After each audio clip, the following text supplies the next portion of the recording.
Hello students, welcome to my new video, and today I am going to start a new topic of lesson number 4, chemistry, class 10, carbon and its compounds. And the topic is allotropes of carbon. So let's start allotropes of carbon. Carbon के 3 अप्रूप होते हैं, diamond, graphite and फुलविन। इनके बारे में हमने कल के वीडियो में डिस्कस किया था और आज हम लोग इन तीनों एलोट्रॉप्स के बारे में डिटेल में जानेंगे। उनकी प्रॉपर्टीज क्या है, उनके यूजेस क्या है, इन सारी चीजों के बारे में आज हम लोग डिस्कस करेंगे। तो सबसे पहले हम लोग इनकी प्रॉपर्टीज के बारे में पढ़ेंगे और इनकी जो प्रॉपर्टीज है वो क्या क्या होती हैं। तो देखिए हमने यहाँ पे लिखा हुआ है डायमंड और ग्रेफाइट। डायमंड जो है और ग्रेफाइट जो है उनकी प्रॉपर्टीज भी आप कह सकते हैं इसको, या फिर आप ये भी कह सकते हैं कि इन दोनों के बीच क्या डिफरेंस होता है। ठीक है, तो यहाँ जो लिखा गया है ये प्रॉपर्टीज के तौर पे भी आप यूज कर सकते हैं और डिफरेंस के तौर पे भी आप यूज कर सकते हैं। तो प्रॉपर्टीज है, पहली प्रॉपर्टीज, पहला तो हो गया अकरेंस। अकरेंस का मतलब हो गया कि जो डायमंड है या जो ग्रेफाइट है वो कहाँ पाए जाते हैं। Diamond occurs in nature. Diamond जो होता है नेचर में पाया जाता है, वो नेचुरली सब्सटेंस है।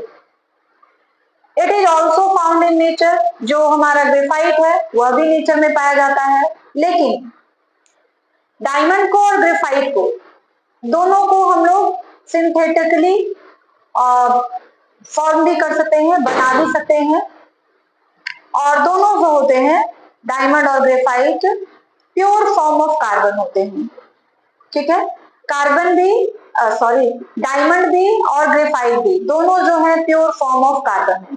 इसमें कार्बन के अलावा और कोई भी चीज मिक्स नहीं होता है।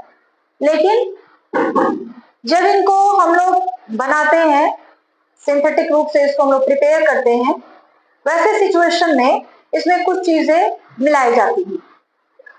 कार्बन जो है उसको अगर हम लोग at very high temperature and at very high pressure उसको अगर हीट करा जाए, प्रेशर होना चाहिए लगभग 50,000 टू 60,000 एटमॉस्फेरिक प्रेशर। इतने प्रेशर पे और जो टेम्परेचर हो वो भी काफी हाई होना चाहिए, नियर अबाउट जो टेम्परेचर होना चाहिए वो भी नियर अबाउट 1873 केल्विन के बराबर। अगर इस टेम्परेचर पे हम लोग कार्बन को हीट करते हैं तो जो कार्बन है वो धीरे धीरे उसमें जो प्रॉपर्टीज होती हैं वो डायमंड की आ जाती हैं। अरे बात समझ में, कहने का मतलब ये है कि जो डायमंड है वह नेचर में पाया जाता है, क्लियर है, लेकिन उसको हम लोग आर्टिफिशियली प्रिपेयर भी कर सकते हैं, बना सकते हैं। और कैसे बना सकते हैं, तो हमने ये भी बताया कि जो कार्बन होता है उसको at very high temperature and at very high pressure जब हम लोग हीट करते हैं तो जो कार्बन होता है वही धीरे धीरे जो होता है डायमंड में चेंज हो जाता है, उसमें डायमंड की प्रॉपर्टीज आ जाती हैं। ठीक है, उसी तरीके से ग्रेफाइट जो है वह भी नेचर में ही पाया जाता है, नेचुरली अकरिंग सब्सटेंस है, लेकिन आप उसको भी आर्टिफिशियल तरीके से प्रिपेयर कर सकते हैं। क्लियर, इतनी बातें समझ आ गई कि जो डायमंड है और जो ग्रेफाइट है वो कहाँ मिलते हैं और कहाँ मिलते हैं वो भी बताया जा रहा है, साउथ अफ्रीका में, ऑस्ट्रेलिया में, रशिया में। उसी तरह जो ग्रेफाइट है चाइना में, साउथ कोरिया में, रशिया में, इन सारी जगहों पर जो डायमंड है और जो ग्रेफाइट है वो पाए जाते हैं। लेकिन अगर अकरेंस की बात करी जाए तो दोनों जो है नेचुरली अकरिंग सब्सटेंस है। ठीक है, आर्टिफिशियली इसको प्रिपेयर भी किया जा सकता है। क्लियर, चलिए दूसरे पॉइंट पे आते हैं, स्ट्रक्चर। जो डायमंड होता है, in diamond all the carbon atoms are arranged in 3 dimensional structure. और ग्रेफाइट में क्या होता है, in graphite crystals consist of sheet of carbon atoms in 2 dimensional structure. Diamond में और ग्रेफाइट का जो स्ट्रक्चर होता है, डायमंड का 3 डायमेंशनल स्ट्रक्चर होता है, लेकिन जो ग्रेफाइट होता है उसका 2 डायमेंशनल स्ट्रक्चर होता है। टू डायमेंशनल इसलिए कि जो डायमंड होता है उसमें एक कार्बन जो होता है अदर 4 कार्बन एटम से कनेक्टेड रहता है, बट जो ग्रेफाइट होता है उसमें बहुत सारे कार्बन एटम अटैच्ड होकर एक सीट बनाते हैं, कार्बन एटम का एक सीट बनाते हैं और वो सीट एक दूसरे के ऊपर अरेंज्ड रहते हैं। इसीलिए जब वो थोड़ा सा उसको लोग हीट कर दें अगर, तो जो सीट है कार्बन का जो सीट है वो फिसलने लगता है और इसीलिए जो ग्रेफाइट होता है वो सॉफ्ट होता है। बट इसमें जो है वैसी बात नहीं होती है, इसीलिए यह जो होता है काफी हार्ड होता है, hard substance. Density, carbon diamond की डेंसिटी जो होती है बहुत ज्यादा हाई होती है and it is equal to 3.51 gram प्रति सेंटीमीटर क्यूब। क्लियर है? और ग्रेफाइट की जो डेंसिटी होती है डायमंड के कंपैरिजन में काफी लो होती है। क्लियर है? डायमंड की डेंसिटी वेरी हाई और ग्रेफाइट की density very low. Next for melting point, diamond की जो मेल्टिंग पॉइंट होती है वो काफी हाई होती है, नियर अबाउट 3930 डिग्री सेल्सियस के करीब। और जो ग्रेफाइट होता है इसकी जो मेल्टिंग पॉइंट होती है काफी लो होती है, मगर डायमंड के कंपैरिजन में काफी लो होती है। कंडक्टिविटी, डायमंड जो होता है बैड कंडक्टर ऑफ इलेक्ट्रिसिटी होता है। क्यों? क्योंकि जो डायमंड होता है उसके जितने भी इलेक्ट्रॉन्स हैं, कार्बन की 4 वैलेंसी होती है और एक कार्बन अपने चारों कॉर्नर से एक एक कार्बन से क्या रहता है अटैच रहता है, तो उसके सारे इलेक्ट्रॉन्स जो होते हैं बॉन्ड बनाने में शेयर कर लिए जाते हैं, कोई भी इलेक्ट्रॉन फ्री नहीं रहता है। अरे बात समझ में? जब बॉन्ड का फॉर्मेशन होता है डायमंड में तो सारे इलेक्ट्रॉन्स जो होते हैं दूसरे इलेक्ट्रॉन से कोवैलेंट बॉन्ड बना लेते हैं, कोई भी इलेक्ट्रॉन फ्री नहीं रहता है।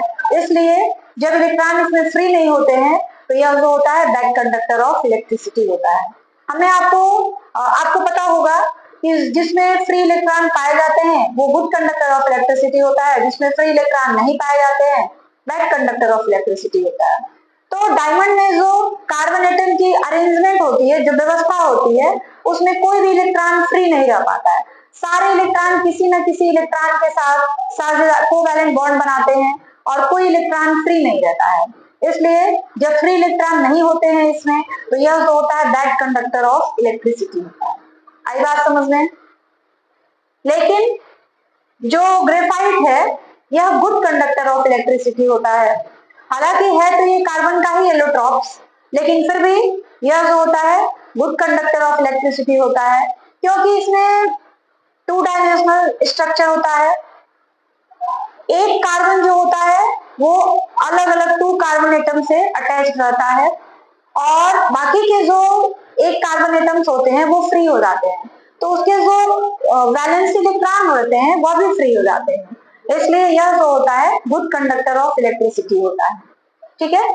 नेक्स्ट रिफ्रैक्टिव इंडेक्स, जो कार्बन डायमंड है उसका रिफ्रैक्टिव इंडेक्स काफी हाई होता है, क्योंकि डायमंड जो होता है इनमें जब 2 कार्बन एटम आपस में अटैच्ड रहते हैं तो उनके बीच जो फोर्स ऑफ अट्रैक्शन होता है वो काफी हाई होता है और इसीलिए इनका जो रिफ्रैक्टिव इंडेक्स होता है वो भी काफी हाई होता है।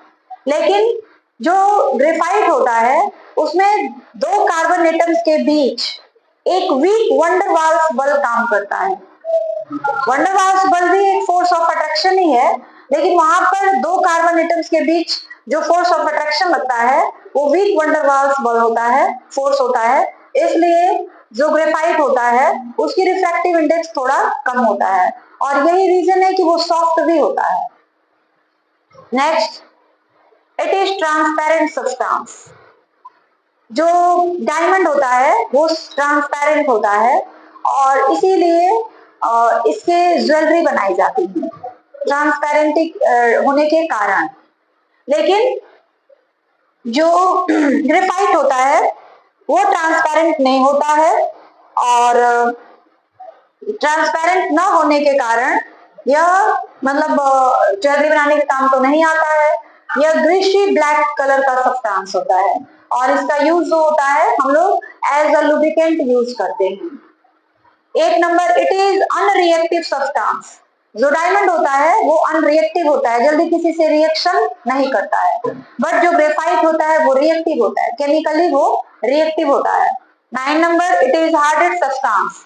जो डायमंड होता है वो सबसे हार्ड सब्सटेंस होता है क्योंकि उसका रिफ्रैक्टिव इंडेक्स सबसे ज्यादा होता है। जिस सब्सटेंस की रिफ्रैक्टिव इंडेक्स जितनी अधिक होगी वह सब्सटेंस जो होगा उतना ही ज्यादा हार्ड होगा। तो जो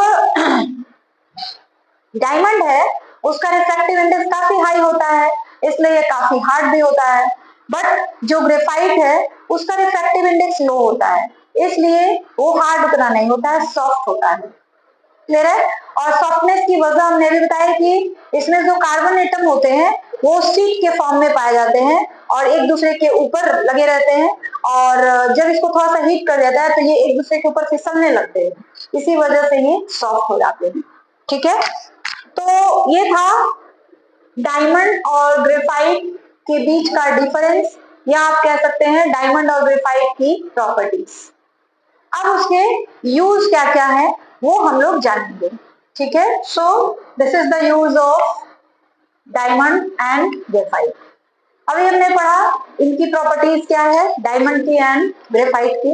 अब हम लोग इसके यूज के बारे में जानेंगे कि जो डायमंड है और जो ग्रेफाइट है इनके यूज क्या क्या है। First one is diamond, use of diamond. Diamond is so hard so it is use for cutting glass. Diamond जो होता है वो काफी हार्ड होता है, इसलिए ग्लास काटने के लिए जो टूल्स वगैरह होते हैं, ग्लास कटर जो होते हैं, उसमें डायमंड का यूज किया जाता है। क्लियर है बात? क्यों? क्योंकि ये काफी हार्ड होता है। आगे बात समझ में? आगे second one is it is use for making drilling machine for cutting rocks. Drilling machine एक ऐसा मशीन होता है जो पत्थरों को काटने का काम करता है। ठीक है, तो जो ड्रिलिंग मशीन होते हैं उसमें डायमंड का यूज किया जाता है पत्थरों को काटने के लिए, जो बड़े बड़े पहाड़ वगैरह होते हैं उनको काटने के लिए। क्यों? क्योंकि it is the hardest substance, ये सबसे हार्ड होता है, इसलिए इसका ड्रिलिंग मशीन बनाने में भी हम लोग यूज करते हैं। Third one is it is transparent, so it is used for making jewelry. जो डायमंड होता है वो काफी ट्रांसपेरेंट होता है, काफी शाइनिंग होता है, उसमें काफी चमक होती है, इसलिए इसका यूज जो होता है डायमंड का वो ज्वेलरी बनाने में की जाती है।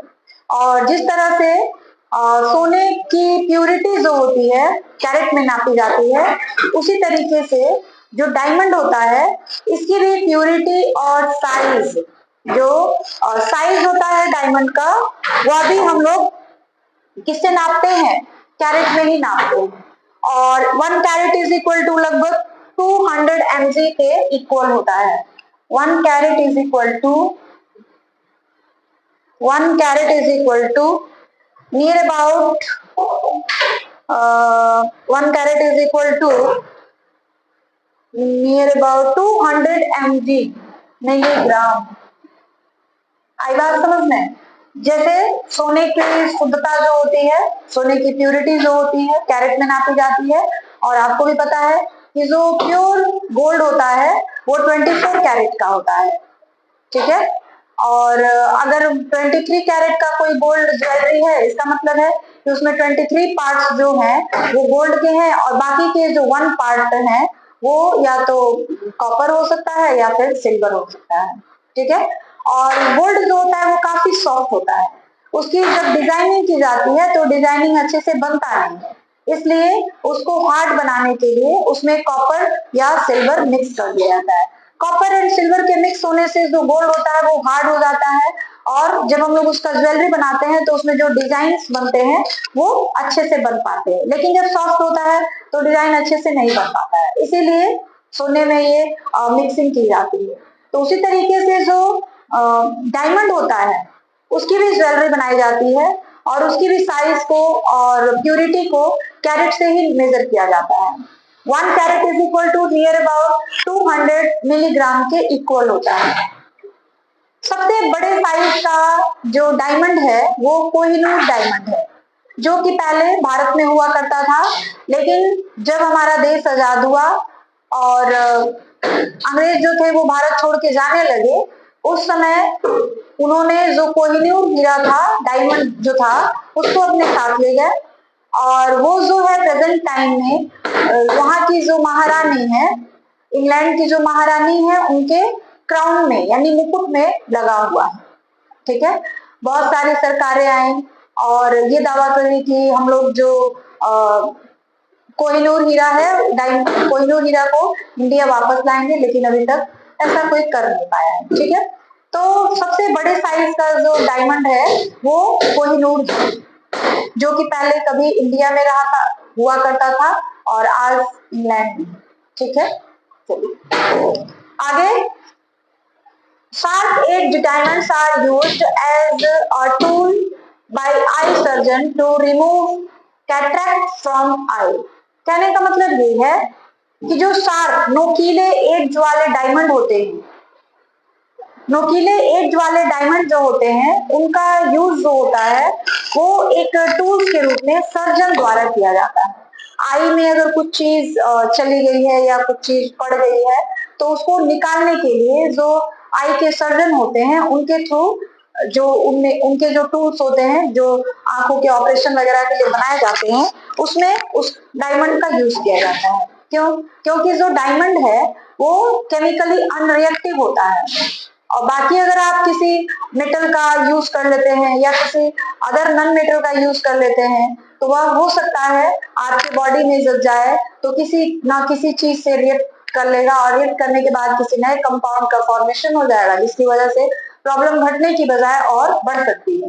इसलिए भी जो आई सर्जन होते हैं वो डायमंड का यूज करते हैं, because diamond is least reactive. Clear है? या कहा जाए नो रिएक्टिव, रिएक्शन करता ही नहीं है। नेक्स्ट जो टॉपिक है हमारा, यूज ऑफ ग्रेफाइट। जो ग्रेफाइट है इसका क्या क्या यूज है? First, it is used as a lubricant for heavy machinery. Lubricant का मतलब होता है जैसे हम लोग समय समय पर जो मशीनें होती हैं उनका हम लोग समय समय पे ग्रीसिंग करते हैं, उनमें ग्रीस डालते हैं ताकि उनके जो पार्ट्स हैं वो अच्छे से काम कर सके और उनमें जंग ना लगे। इसीलिए उसी तरह से जो ग्रेफाइट होता है उसका भी यूज हम लोग लुब्रिकेंट के रूप में करते हैं, मतलब फिसलनदार होता है वो। जो जैसे कोई चीज ऐसे फिसल फिसल के चलती है तो वहां पे उन दोनों सरफेस के बीच में इसका यूज किया जाता है ताकि उसपे जो मशीन चले वो आसानी से फिसल करके कंटिन्यूअसली चलती रहे। ठीक है, next, it is used as a carbon brushes for electric motor. आपने जब इलेक्ट्रिक मोटर पढ़ा होगा तो उसमें आप लोगों ने पढ़ा होगा कि जो टू रिंग्स होते हैं जिसको हम लोग स्प्लिट रिंग या स्लिप रिंग बोलते हैं, वो दोनों स्लिप रिंग या स्प्लिट रिंग जो होते हैं वो कार्बन ब्रूस से अटैच होते हैं, उसमें दो कार्बन ब्रूस भी लगे होते हैं। और मोटर भी दो तरह के हैं, एक में स्प्लिट रिंग का यूज किया जाता है और दूसरे में स्लिप रिंग का यूज किया जाता है। तो चाहे स्लिप रिंग हो चाहे स्प्लिट रिंग हो, दोनों रिंग्स जो होते हैं कार्बन ब्रूस से अटैच रहते हैं। और ये जो कार्बन ब्रूस होते हैं ये किस चीज के बने होते हैं? ग्रेफाइट के ही बने होते हैं।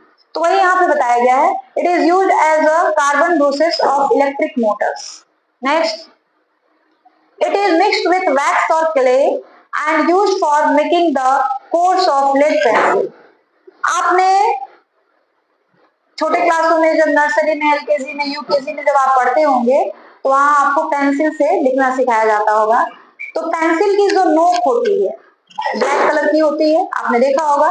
मान लीजिए ये आपका पेंसिल है और चारों साइड में, इसके चारों साइड में वुड होता है, लकड़ी होता है, लेकिन बीच में एक काली सी नोक हुआ करती है।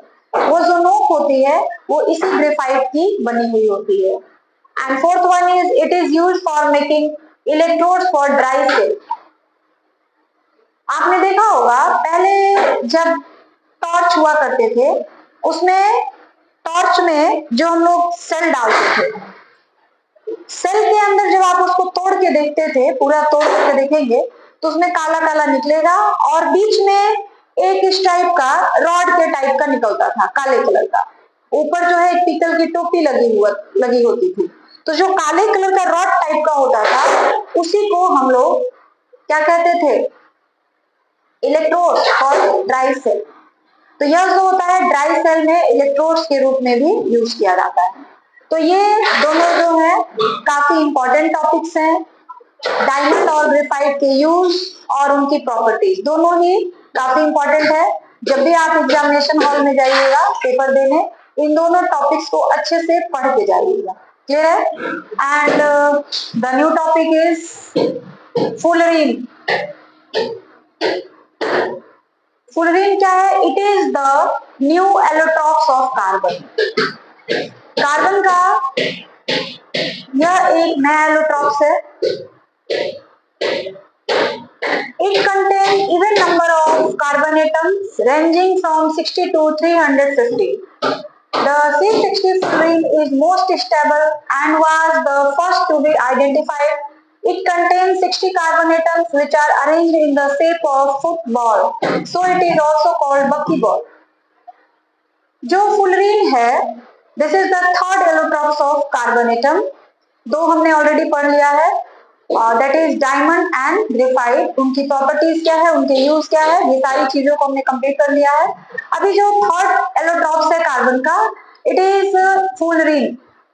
फुलरीन जो है एक नया एलोट्रॉप्स है कार्बन का, जो काफी बाद में इसकी डिस्कवरी हुई है। और इसमें जो कार्बन एटम्स होते हैं वो इवन नंबर्स में होते हैं और वो रेंजिंग में क्या होते हैं, 60 टू 350। 60 से लेकर 350 के बीच में जो कार्बन एटम्स होते हैं इसमें अरेंज्ड रहते हैं।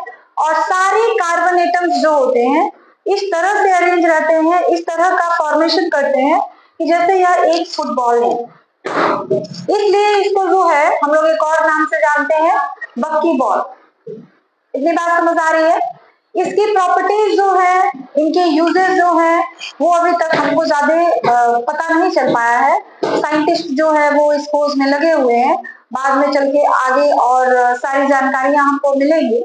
लेकिन अभी तक हम लोगों को बस यही पता चल पाया है कि जो फुलरीन है उसमें जो कार्बन की संख्या होती है वो 60 टू 350 होती है। जिस कार्बन एटम की संख्या जिसमें 60 होती है वो मोस्ट स्टेबल होता है और इसका जो अरेंजमेंट होता है वो फुटबॉल की तरह होता है, इसलिए इसको बॉकी बॉल भी बोला जाता है। अब इसकी प्रॉपर्टीज है, first it is dark solid at room temperature. यह जो होता है डार्क सॉलिड के रूप में होता है रूम टेम्परेचर पे। Second, it contain 60 to 350 carbon atoms. इसमें जो कार्बन एटम्स की संख्या होती है वो 60 से लेकर के 350 के बीच में होती है। क्लियर है? And third, it is neither very hard and nor very soft. जैसे दो अदर जो एलोट्रॉप्स है कार्बन के, डायमंड एंड ग्रेफाइट। डायमंड जो होता है वो बहुत ज्यादा हार्ड होता है, ग्रेफाइट जो होता है सॉफ्ट होता है। लेकिन जो फुलरीन है यह ना तो ज्यादा सॉफ्ट होता है और ना ही ज्यादा हार्ड होता है। ठीक है, तो ये था हमारा जो थर्ड एलोट्रॉप्स है कार्बन का, फुलरीन। इसको एक और नाम से हम लोग जानते हैं, बकमिंस्टर फुलरीन। क्लियर है? तो ये जो था थर्ड एलोट्रॉप्स ऑफ कार्बन था, उसके बारे में जो भी जानकारियां थी वो थी।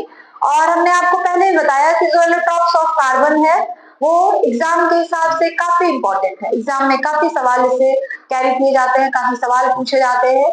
इसलिए जब भी आप एग्जाम में जाए एलोट्रॉप्स तो बिल्कुल पढ़ के जाए, एकदम मोस्ट इंपॉर्टेंट टॉपिक है ये एग्जाम के लिए। ठीक है, अब हम लोग आगे जो है एक न्यू टॉपिक के बारे में पढ़ेंगे। इतनी बातें क्लियर है आपको? चलिए।